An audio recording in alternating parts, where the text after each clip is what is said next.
People see an older man living alone and assume they're looking at the end of something, a decline, a quiet failure no one talks about. If that thought makes you uncomfortable, good, because discomfort is usually the first sign that a belief is about to crack.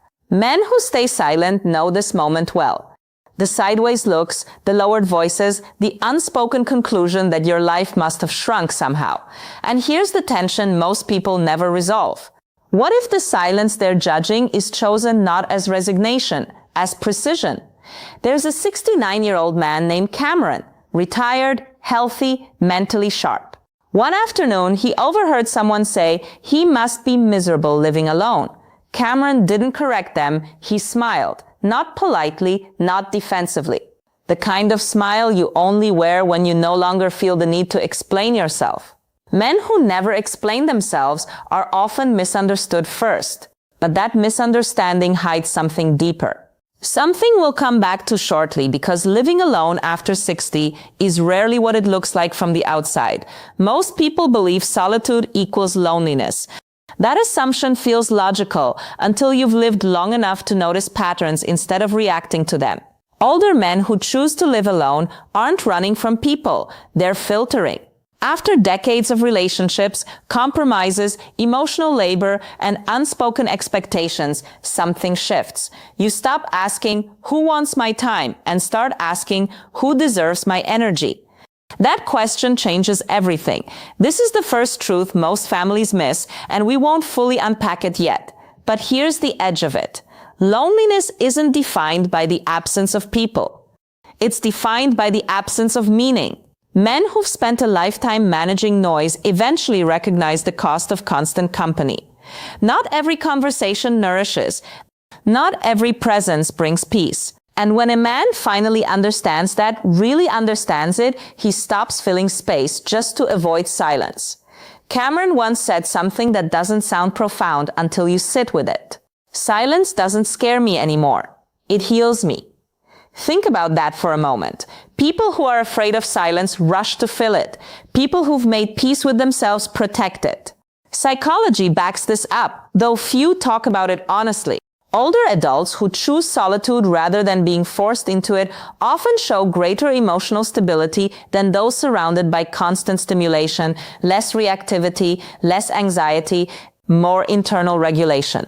But here's where the misunderstanding deepens. From the outside, selectiveness looks like withdrawal. From the inside, it feels like clarity. Men who notice patterns instead of reacting eventually realize something uncomfortable. Much of what once passed for connection was obligation. Much of what looked like intimacy was expectation. That realization doesn't make you bitter. It makes you precise. And precision feels threatening to people who rely on noise to feel secure. This is where the second layer begins to form, though most never articulate it. Living alone doesn't just remove company. It removes pressure.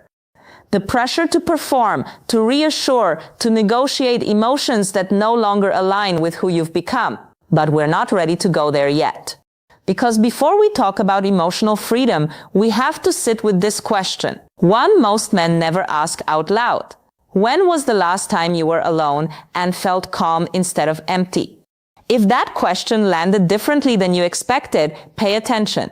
It's not an accident. Most people think emotional freedom means emotional distance. That's a mistake. Men who live alone later in life aren't shutting their emotions down. They're finally no longer managed by them. Here's the uncomfortable truth. Most families never consider, for decades, many men learn to regulate themselves around others. Their tone, their timing, their reactions, their silence. Not because they were weak, but because peace often required negotiation. Men who never explained themselves didn't start that way. They learned it. And when those negotiations disappear, something subtle but powerful happens. The nervous system relaxes. This is the second truth people miss, and it's where the real shift begins. Living alone often creates emotional freedom, not freedom from women, freedom from expectation. There's an important distinction here, and most people blur it on purpose. Older men who choose independence are not rejecting companionship. They are rejecting constant emotional accounting, the unspoken check-ins, the low-grade tension of being responsible for someone else's emotional state, the feeling that rest has conditions attached. Men who stay silent understand this deeply, even if they've never named it. When you live alone, your emotional posture changes. You no longer brace. And when the bracing stops, clarity appears. This is where many observers get uncomfortable because clarity looks cold to people who survive on emotional intensity. But reduced drama isn't emptiness, it's regulation. Research consistently shows that lower emotional stress in later life correlates with improved heart health, better sleep, and sharper cognition. But statistics don't explain why this feels so profound. The reason is simpler and harder to accept. When a man no longer has to prove himself emotionally, he starts listening to himself physically. This leads us somewhere most people don't expect. Older men living alone often take better care of themselves, not worse. This is the third truth that surprises families without external schedules dictating their rhythm. Many men finally align their days with their bodies. They eat when hungry, rest when tired, move when stillness turns heavy. That sounds obvious. It isn't. For decades, routines belong to someone else's needs. Work, family, relationship expectations. Autonomy changes how the body speaks and whether it's heard. Cameron didn't decide to become healthier. He noticed he finally could. Daily walks appeared naturally. Meals became simpler, but more intentional. Sleep deepened, not because life became easier, but because resistance faded. Here's the psychological twist most people miss. Self-care increases when control returns. Neglect often comes from overload, not isolation. Men who notice patterns instead of reacting recognize this shift quickly. They stop mistaking independence for risk and start seeing it as responsibility.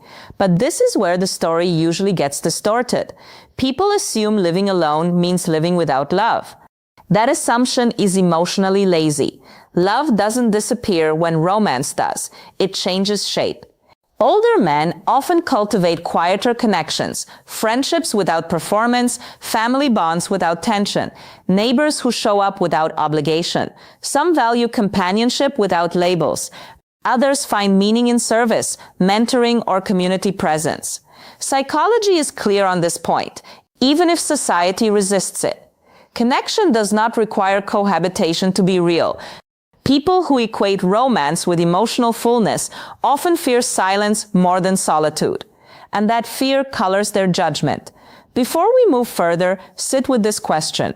Another one most people avoid. If love becomes calmer with age, why do we assume intensity is proof of depth? That belief cracks in later life, and when it does, something else replaces it. But we're not there yet. Because the final shift, the one that reframes everything, has nothing to do with people at all. It has to do with peace. And peace, once protected, changes how a man moves through the world. There is a moment most people never see. It doesn't announce itself. It doesn't look dramatic. It doesn't ask for validation. It happens quietly, usually in the morning. An older man wakes up alone.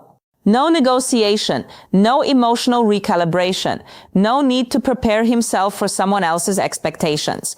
And instead of emptiness, there's stillness. This is where the fourth truth begins. But most people never make it this far. Living alone does not mean living without love. It means living without distortion. Men who stay silent often understand something others don't. Love doesn't disappear when roles dissolve. It becomes lighter, cleaner, more honest. At this stage of life, connection stops demanding proof. Older men often maintain bonds that don't drain them. Friendships built on shared history instead of performance. Relationships with adult children that breathe easier without constant proximity. Neighbors who exchange respect instead of obligation. These connections don't need to be loud to be real. Society confuses visibility with value. If love isn't displayed, it must not exist. If there's no partner in the frame, something must be missing. But men who notice patterns instead of reacting see the flaw in that logic. Intensity has always been overrated. In earlier decades, intensity masked insecurity. It created urgency. It kept people distracted from deeper misalignment. Later in life, urgency fades, and with it, the appetite for emotional turbulence. Here's the perspective shift most people resist. Quiet connection often means stronger connection. When love no longer has to prove itself, it stabilizes. It becomes reliable instead of reactive. This is why many older men prefer companionship without labels. Not because they fear closeness, but because they value clarity. Labels come with scripts. Scripts come with expectations. Expectations come with pressure. Men who've lived long enough know exactly how that cycle ends. But the real misunderstanding doesn't stop at connection. It sharpens around peace. This is the fifth truth, and it unsettles people. Many older men who live alone report a deeper sense of inner peace than at any other point in their lives. That statement irritates anyone who believes fulfillment must be shared to be real. But peace doesn't care about consensus. Aging compresses time. Priorities sharpen. Tolerance for drama evaporates. What once felt exciting now feels expensive. Living alone allows men to guard their nervous system like a finite resource, because it is. Cameron said something once that stayed with me. I finally live at my own pace. That sentence only sounds simple until you realize how rare it is. Most people never live at their own pace. They live at the speed of expectation. When that pressure lifts, something fundamental changes. Research consistently shows that seniors who feel control over their daily lives report lower stress and higher life satisfaction. But again, data only tells half the story. The real shift is internal. When a man protects his peace, his decisions slow down, his reactions soften, his presence steadies. This calm is often mistaken for detachment. It isn't. It's discernment. But this is where we have to draw an important line, one most discussions avoid. Living alone is not always healthy, and pretending it is would be dishonest. There's a difference between chosen solitude and enforced isolation. Men who are pushed into a loneliness through loss without emotional support experience something entirely different. Warning signs exist. Deep sadness that doesn't lift, neglect of health, withdrawal from all connection. Those are not signs of peace. They are signs of collapse, and they deserve attention, not judgment. But here's the uncomfortable reality families often avoid. Concern becomes control when understanding is missing. Many older men aren't withdrawing. They're stabilizing. They're not abandoning relationships. They're recalibrating them. They're not escaping life. They're recalibrating them. They're not escaping life. They're finally inhabiting it. This is the moment where perception must change. Because once you understand this distinction, fear turns into respect. And respect changes how you show up. But we're not finished yet. There's one final layer left. The identity shift that occurs once a man fully accepts this stage of life. It's subtle, permanent, and once it locks in, he moves differently. There's a point most men reach without announcing it. No ceremony, no declaration, just a subtle internal shift. They stop asking for permission. Not permission from others, but from the old version of themselves. This is where the misunderstanding fully collapses. Older men who live alone are often accused silently of giving up. But men who notice patterns instead of reacting recognize something else entirely. They've stopped bargaining with time. When you're younger, you negotiate with life. You tolerate friction because you believe there's more runway ahead. You accept emotional debt because you assume it can be paid later. Later never comes the way you imagine. So something changes. Men who stay silent begin making decisions that look selfish to people who still measure worth through sacrifice. But it isn't selfishness, it's final clarity. This is the identity shift families rarely see, because it happens internally first. An older man living alone is no longer building a life to be witnessed. He's refining a life to be lived. That distinction unsettles people because once a man stops needing witnesses, his behavior becomes unpredictable to those who rely on approval as a compass. He eats differently, sleeps differently, moves differently. Not because he's isolated, but because he's aligned. Here's the psychological twist most people miss. Alignment often looks like withdrawal to people who live in friction. The engagement simply moved inward. When conflict disappears, observers assume engagement disappeared too. It didn't. The engagement simply moved inward. Men who've reached this stage don't argue to be understood. They don't correct assumptions. They don't audition their piece. They protect it. And protection requires boundaries. Boundaries confuse people who benefited from your previous availability. This is why families sometimes feel uneasy when an older man chooses solitude.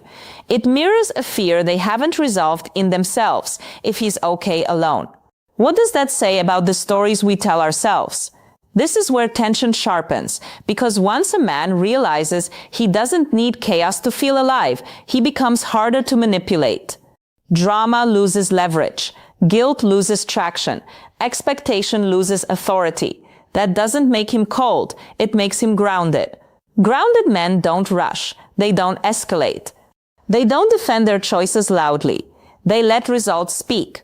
And this is where the conversation usually breaks down. People want certainty. They want reassurance. They want guarantees that solitude won't turn into decline. But men who've reached this stage understand something uncomfortable. No lifestyle is immune to risk. Only awareness reduces it. Living alone doesn't create vulnerability. Unconscious living does. That's why chosen solitude often strengthens older men instead of weakening them. They notice their health sooner, their moods more clearly, their limits more honestly. There's no emotional camouflage anymore. And without camouflage, self-respect grows. This is the part no one says out loud. Self-respect increases when a man no longer compromises his inner pace to meet external noise. Cameron once described it in a way that doesn't sound psychological, but nothing is pulling at me anymore. Think about that. No pulling, no tug of war, no constant recalibration, just presence. Men who reach this stage don't disappear from life. They re-enter it on different terms. They show up when it matters. They leave when it doesn't. They stop confusing endurance with strength. And here's the quiet realization that settles in last. Peace is not passive. It's defended. But defending peace requires something most people never develop. Discernment. Who gets access, what gets attention, where energy goes. Once that system locks in, a man doesn't go backward, which brings us to the final layer. Because once identity stabilizes around this understanding, the question stops being, is living alone healthy? The question becomes something else entirely, and answering it changes how you move from this point forward. At some point, the question disappears, not because it was answered loudly, but because it stopped being relevant. The question was never, is living alone healthy? That was just the surface version people felt safe asking. The real question, the one most men arrive at quietly, is this. Who am I when nothing is pulling at me? Men who stay silent eventually discover something unsettling and liberating at the same time. When expectations fall away, when roles dissolve, when no one is watching closely, what remains is not emptiness, it's alignment. This is where older men who live alone stop being misunderstood and start becoming invisible to judgment, because judgment needs friction to survive, and there's very little friction here. By this stage, a man is no longer trying to be impressive. He's trying to be accurate. Accurate with his energy, accurate with his limits, accurate with what actually matters. Now, this is the final truth most people never reach. Living alone is not about being without. It's about being undisturbed. Undisturbed thinking changes behavior. Undisturbed routines change health. Undisturbed identity changes posture. Men who reach this stage move differently, not loudly, not defiantly, but decisively. They don't chase closure. They don't reopen old negotiations. They don't explain their happiness in language designed to comfort others. They simply live. And this is where families often misinterpret calm for distance. But distance isn't what's happening. What's happening is sovereignty. A man who has sovereignty over his time, space, and nervous system is not lonely. He's centered. He doesn't resist connection. He just refuses entanglement. That distinction matters because entanglement drains. Connection nourishes. By now, the patterns are clear. Men who choose solitude are not retreating from life. They're stepping out of unnecessary struggle. They're no longer confusing endurance with purpose or sacrifice with virtue or intensity with meaning. They've learned something most people don't learn until the very end, if at all. Peace is not the absence of people. It's the absence of internal resistance. And resistance fades when life becomes honest. Some men thrive in partnership. Some thrive in community. This doesn't mean every man should live alone. That was never the claim. Some men thrive in partnership. Some thrive in community. Some thrive in chosen solitude. The mistake was assuming one path meant loss. For many older men, living alone is not a consequence. It's a conclusion. A conclusion reached after decades of observation, compromise, adaptation, and self-correction. They are not unfinished. They are resolved. And once a man is resolved, he stops moving to be seen. He moves to be true. That's why the calm feels different here. Why the silence doesn't feel empty. Why mornings don't feel heavy. Nothing is missing. Because nothing essential is being negotiated anymore. If this felt familiar, if it named something you've lived but never heard articulated, then you already understand the shift. Once you see this clearly, you don't argue with assumptions anymore. You don't correct people. You don't defend your choices. You just move at your own pace.